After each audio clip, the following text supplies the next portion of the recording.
Yeah, yeah. Oh, Okay. okay. Okay. It did it. So it is the 20th of November, 2025. This is WIKISPEED Little Red Wagon Project Stand Up. You want to start us, Lauren?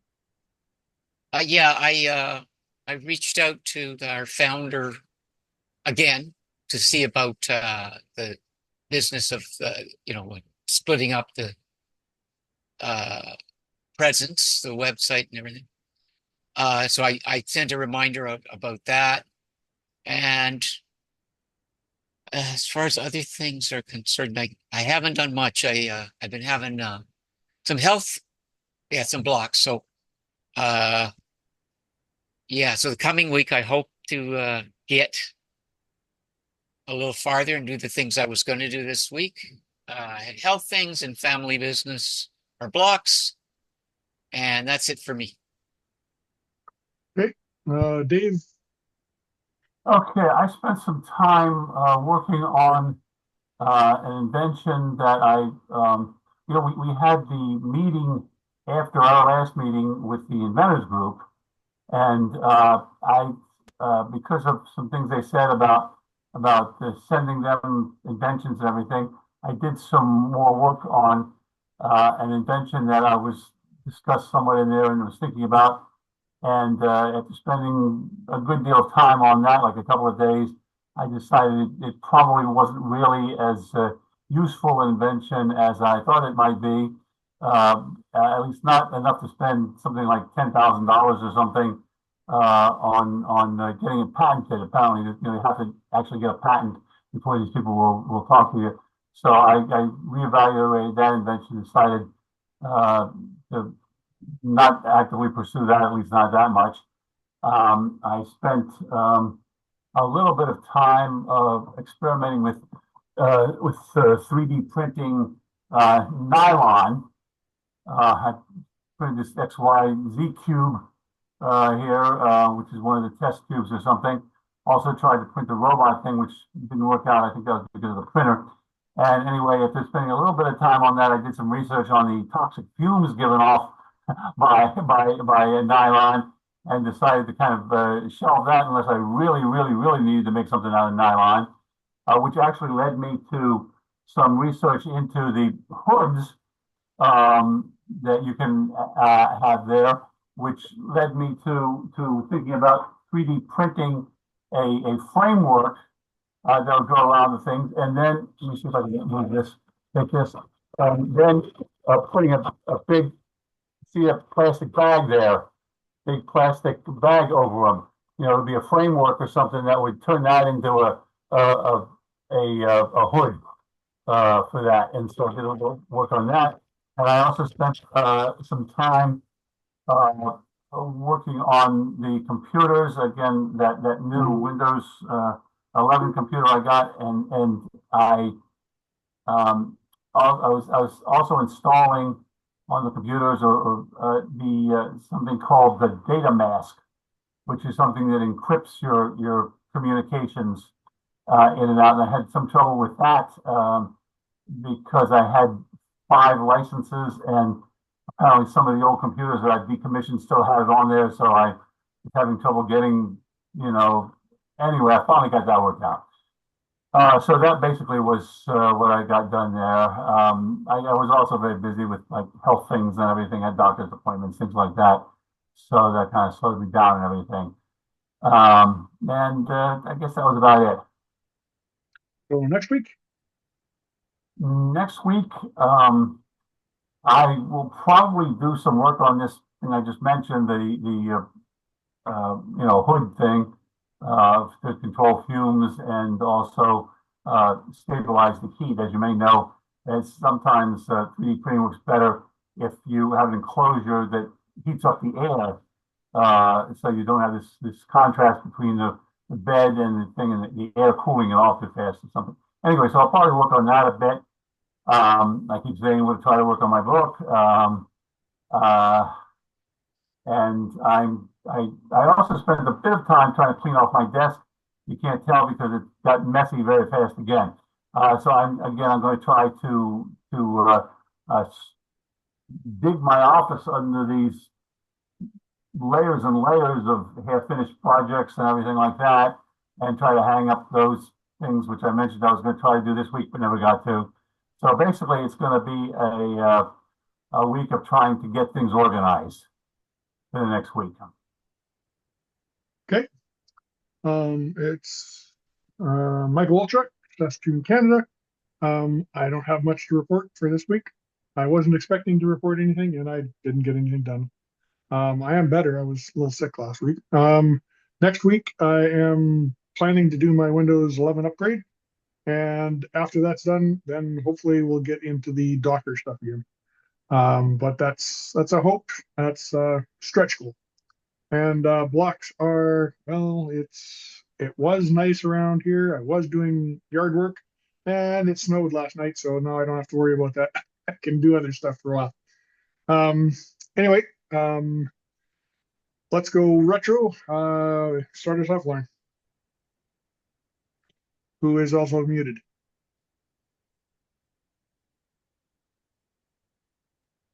There we go. I'll give myself a 5 and the team a 9 because we're all here. And maybe an 8. I don't know. And process improvement. I don't have one right now. I gotta just get better and physically and get past a few things that are happening. I've also got a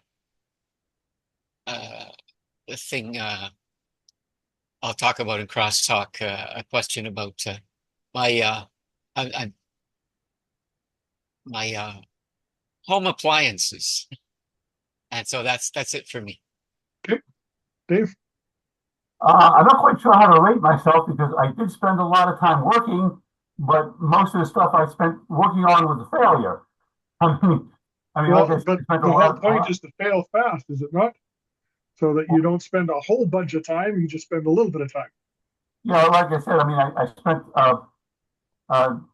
quite a few days working on this invention that I then decided that wasn't worth doing.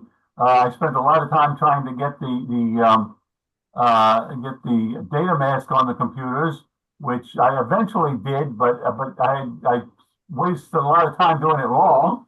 I spent some time experimenting with the nylon, but then decided not to do it anymore because of the fumes. So it's I don't know. Of course, Edison. What was it? Edison said something about he learned 800 ways not to make a light bulb or something. So if you count, learning that you can't do something or you shouldn't do something as progress, then I ought to give myself like a 9 or something. I also give myself credit for having attended that inventors meeting, and that being very productive. I thought I learned a lot, and making it to this one. So I'll give myself a 9 for having failed spectacularly, productively, whatever you want to call it. Process improvement. Try to be more careful about what I'm doing so that I don't waste time doing stuff that I shouldn't be doing, or whatever the case. Research in advance whether I should do something before I spend a lot of time doing it. Of course, you realize that this coming week is Thanksgiving week, so that will be a busy in America here. I guess it doesn't apply to you, but for me, of course, that will be a busy time. Also, we're getting into the Black Friday thing, which now extends to like 2 weeks before Thanksgiving and 2 weeks after Thanksgiving. It's no longer just Friday. It's like I have a 4-week block there or something. Anyway, my point is, I actually today ordered several things. By the early Black Friday, the Black Friday's already started sales. So that's something I will be doing. Anyway, blocks, as I said, are going to be the fact that it's going to be a busy week with the Thanksgiving and everything. I guess the fact that I should count the shopping as something I'll be doing. It's because I'll be shopping largely for technical things, everything during the big sales thing. And there's also Cyber Monday coming up. Do you have Black Friday sales over there? Yes, exactly the same date. Even though you don't have the Thanksgiving, you have the Black Friday sale, which Yeah. actually has nothing to do with Thanksgiving. In fact, the only reason it's on Friday is because people are too busy on Thanksgiving to be shopping. Uh, you know, so I guess that jumble of stuff is my report there. Okay, well, I'm going to give myself a 2 for showing up for the meeting, and 8 for the team, and no process improvement. I do have a comment on the 3D printing. Yes, nylon is nasty, and having a heated enclosure is actually quite nice because the nylon doesn't like to be put onto stuff that's cold. So we got guys running 100 degrees Celsius inside the enclosure and 120 on the bed. And they're coming up with nice prints. But of course, you need the carbon filter and you need exhaust coming out. And if you've got cold air coming in, it's got to be controlled where it goes in and all that good stuff. Yeah, But the cover doesn't work that well for the PLA because the PLA you've got to cool off obviously before you print the next layer. So it's a little less forgiving with when you have the enclosure. You almost have to take it off. well, that's what the idea of this. My project is to, like I said, build. There'll be the thought is it'll be something that clamps onto the top bar like this, and then has things coming out so that then you put that big plastic bag over it, and that'll hold it, away from the thing, so it's not drooping onto the stuff as it's printing, and you can very easily take it off again. So it may even have some advantage over the big ones that are totally enclosed. There are 2 advantages to having it covered. One is the even heating by having the air heat up a little bit, or at least not having a breeze going across it. And the other is the containment of the fumes. And incidentally, I also have a small, air filter, carbon filter, HEPA filter thing that would fit inside that enclosure. So if you can trap the fumes in there, that would eliminate a lot of them. So you wouldn't need venting; it would just be taken care of by this carbon HEPA filter. Okay. I haven't seen very many enclosures that circulate the air inside and take the nasties out. Most of them take it out by like from the top, and you're blowing the air out through a carbon filter. And I'm not sure where the air comes in at the bottom somewhere, I guess. But I'm not sure why. But that's just what I've seen. Well, I've seen, I actually did some searching on Amazon and found a lot of them that had an exhaust fan. Most of them seem to attach on the side, and just a fan, and then a long hose that you stick out a window or something. Yeah. As you pointed out, if you're doing it that way, you're kind of losing a lot of the benefit of trapping heat in there. Because if you're blowing exhaust air out of it, you've got to be pulling in cool air from someplace else. So I think my idea of having an enclosure and having an air filter there with a carbon filter in it, just circulating the air within it, might actually have some advantage there. I don't know. You should do a little bit of research on what happens to the stepper motors and the insulation on the wires with the chlorine gas. Because the gas, the off gassing from the nylon, isn't it? No, it's not.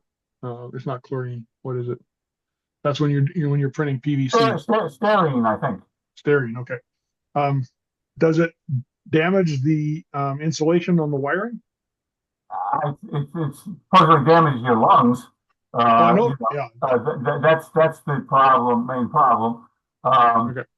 So I don't think that it's corrosive in that sense. Okay. I believe it's carcinogenic, and it's known to cause eye irritation, lung irritation, things like that. Okay. But I don't think it was anything that would damage the motor. I mean, if it was, the whole idea of having an enclosure would be kind of, you know, self-defeating. Yeah, I guess so. I Anything else we want to talk about while we're still recording? uh, on the same topic, I've been watching a Japanese drama about a TV series from Hmm. 2017 about a company that makes those slippers with the split toes, those little white slippers with the split toe, and they're going out Okay. of business because nobody wears them anymore. So their banker tells them they have to come up with something else. And so the guy is buying running shoes for his daughter, and he sees the Five Fingers running shoes. So he figures he'll make a split toe running shoe.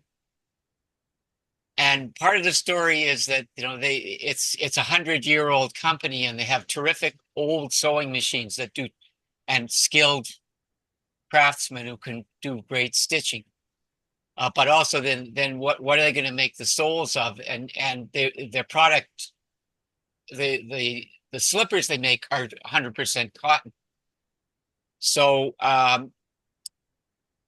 they come up with this guy has a process to take rejected silk cocoons and process those into what he calls, what they call it in the story, silk ray. And I think that's similar to the idea of rayon material, because rayon material is actually biodegradable entirely. It does Okay. use some petrochemicals, but it's biodegradable, and it's made from wood or cotton fibers. I think the name is Ray, and then on for the last two letters of cotton. So they're doing a version that uses silk, and I looked it up. It's a real thing, uh, but I think it's kind of interesting to look at materials that have that can be used for like shoe soles or building up thing. I don't know. I know there is some work being done into less toxic and more biodegradable materials for 3D printing. I don't know how Hmm. far it's got. That's Yeah. just that's just what I was saying. Yeah, two things. First of all, did I mention that at the Maker Faire there was a guy with a company that 3D prints custom shoes for people? No. I didn't hear you No, talk about it. Cool. I it, hadn't heard. you take a picture of your foot next to an 8 by 11 piece of paper, and then the computer can analyze that and determine the exact size and shape of your foot. And so you send that to them, and then they 3D print custom shoes for you. I guess it's out of TPU or something like that. A semi-flexible material. But that was one Hmm. of the things. And one of the there was a lecture. The only actual lecture I attended at the thing was about the future of 3D printing, and they talked a lot about materials and how 3D printers are just, or rather, the materials are just expanding into so many more materials, like being able to print silicon and things like that. And so basically, uh, they're constantly expanding the materials that they can 3D print with. Cool. Yeah. Um, so I I I got I have I have them around, but not right here. But these are running sandals based on the indigenous runners in Mexico. A kind of a huarache. Uh, this So, this one's commercially made, okay. uh, and you're talking about the 8.5. The way that you originally ordered, it was a kit. It was really cheap. It was like $30, and you would send them uh, an image on an 8.5 11. You'd trace your foot, and then they would make the shoes, Okay. and you'd mark where your toe was, so that because this one has a different design because some people don't like the thing going between their toe, but the traditional one goes between your toe and your other feet. So you'd put a spot there, and they would send you the thing and the laces, and you would la lace them up onto your feet. And they're really good. I don't run in them anymore. I've requested. I actually asked them to make me shoes that have, because what happens is they're all a little floppier than a regular shoe. They're pretty good. They're pretty stiff, but they occasionally catch, and I'm not, my reflexes aren't fast enough to, if my sandal catches on the ground. So You do the occasional face plant? yeah, yeah. But I use them for slippers now and other things, but they're nice. And you know, I just remembered that it was like a sort of a customization thing uh, from the get-go. And initially, they're expensive now because they got really popular, but initially it was really cheap. Cool. Any other discussion while we're recording? If you guys are interested, I could send you some of the pictures I took from the Maker Faire. Yes. Sure, why not? You know, it's just I got lots of pictures and videos. Especially like to take videos of the robots fighting and the you know, all the weird things that were going on there. I love those Maker Faires because you see what's coming. You know, in 2006 or so in the Bay Area with the first Maker Faire, I saw this quite large box. I told Michael about this, and this guy, it was a unicycle. They all over the place now. The people, you know, tearing along with their helmets and everything and their pads. But this was like the prototype, and it was a balancing unicycle, but it was quite large. It was a large metal box, and he had he was kind of sitting on top of the upright box, which was on a wheel, a single wheel.